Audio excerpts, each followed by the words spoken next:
D নিউজত বাতৰি সম্প্ৰচাৰ হোৱাৰ পিছতেই সহ্যখায়ী আৰিফুল হকৰ গৃহত উপস্থিত হ'ল আঞ্চলিক সদস্য মুস্তাক হুছেইন আৰু সভানেত্ৰী পিংকি কলিতা।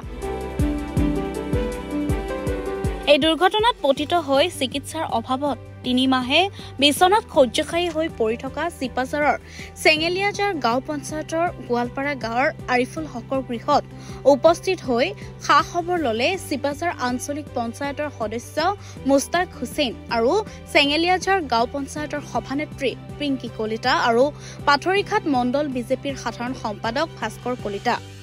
আঞ্চলিক সদস্য মুস্তাক হুছেইনে যুৱকগৰাকীৰ সহ্যখায়ী অৱস্থাৰ কাৰণে দুখ প্ৰকাশ কৰি সকলোৱে যাতে কিদৰে সহায় সাহায্য কৰিব পাৰে অকমান সহায় কৰিবলৈ আহ্বান জনায়। 17 ছেপ্টেম্বৰত প্ৰধানমন্ত্ৰীৰ জন্মদিনটোত অনুষ্ঠিত হ'বলগীয়া চিকিৎসা শিবিৰত আৰিফুল হকক নি চিকিৎসা সেৱা কৰিব বুলিও উল্লেখ কৰে মুস্তাকে। মুস্তাক হুছেইনে চৰকাৰীভাৱে যিখিনি সহায় কৰিব পাৰে তেওঁ সকলোখিনি কৰিব বুলি উল্লেখ কৰে। সভানেত্ৰী পিংকি কলিতাও পঞ্চায়তৰ ফালৰ পৰা যিবোৰ সহায় দিব পাৰে সেইখিনি তেওঁ দিয়াৰ চেষ্টা কৰিব বুলি উল্লেখ কৰে।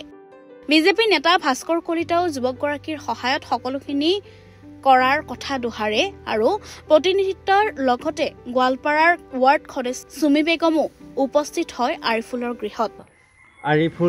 আৰিফুল হকৰ আমি আজি বাসগৃহত উপস্থিত আছোঁ। তেওঁ আজি 3 মাহৰ আগতে এটা এক্সিডেণ্টত বিকল হৈ আছে, তেওঁ বিচনাতে আছে, উঠিব পৰা নাই। তো তেওঁৰ খবৰ ল'ব আহিলোঁ। আমাৰ এই ভাইটিয়েও ভিডিঅ' কৰিছিলে, আপোনাৰো নিউজত পালোঁ, পোৱাৰ কাৰণে খবৰ ল'ব আহিলোঁ।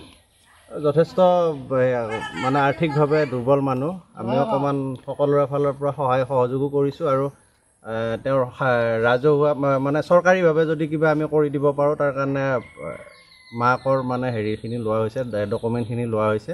অৰুণোদয়টো কৰি দিয়াৰ কাৰণে চেষ্টা কৰিম বিধায়ক মহোদয়ৰ লগত আলোচনা কৰি।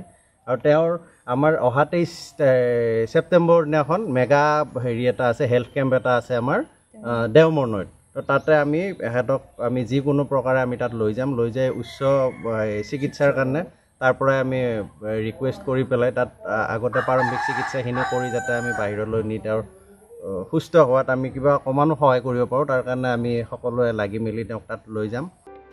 আনহাতে একেদিনাই উল্লেখিত পঞ্চায়তখনৰ বাগমাৰা গাঁৱৰ মুখবধিৰ চুচৰি বাগৰি ফুৰা ছাহজাহান বেগমে অৰুণোদয়ৰ মুখ্যমন্ত্ৰীৰ সুলভ ইন্ধন আঁচনিৰ প্ৰপত্ৰ লাভ নকৰাৰ পিছত আঞ্চলিক সদস্য মুস্তাক হুছেইন আৰু সভানেত্ৰী পিংকি কলিতা, মণ্ডল বিজেপিৰ সাধাৰণ সম্পাদক ভাস্কৰ কলিতাই মুখবধিৰ মহিলাগৰাকীৰ ঘৰলৈ গৈ প্ৰপত্ৰৰ হাতত তুলি দিয়ে। নামটো কওক। অৰুণোদয় ফৰ্ম আজি ঘৰত পালে, কোনে লৈ আহিছে? এতিয়া আপোনাৰ মনটো কেনে লাগিছে? ভাল লাগছে, আজি ইমান ভাল লাগছে। আজি ঘৰত আহি আপোনাৰ হাতত তুলি দিছে, পঞ্চায়তৰ সভাপতি আছে, কাউন্সিলৰ আছে, আজি ভাল লাগছে। চিপাঝাৰৰ পৰা ইন্দ্ৰদুল হকৰ ৰিপৰ্ট, ডি নিউজ আৰু ডি নৰ্থ ইষ্ট।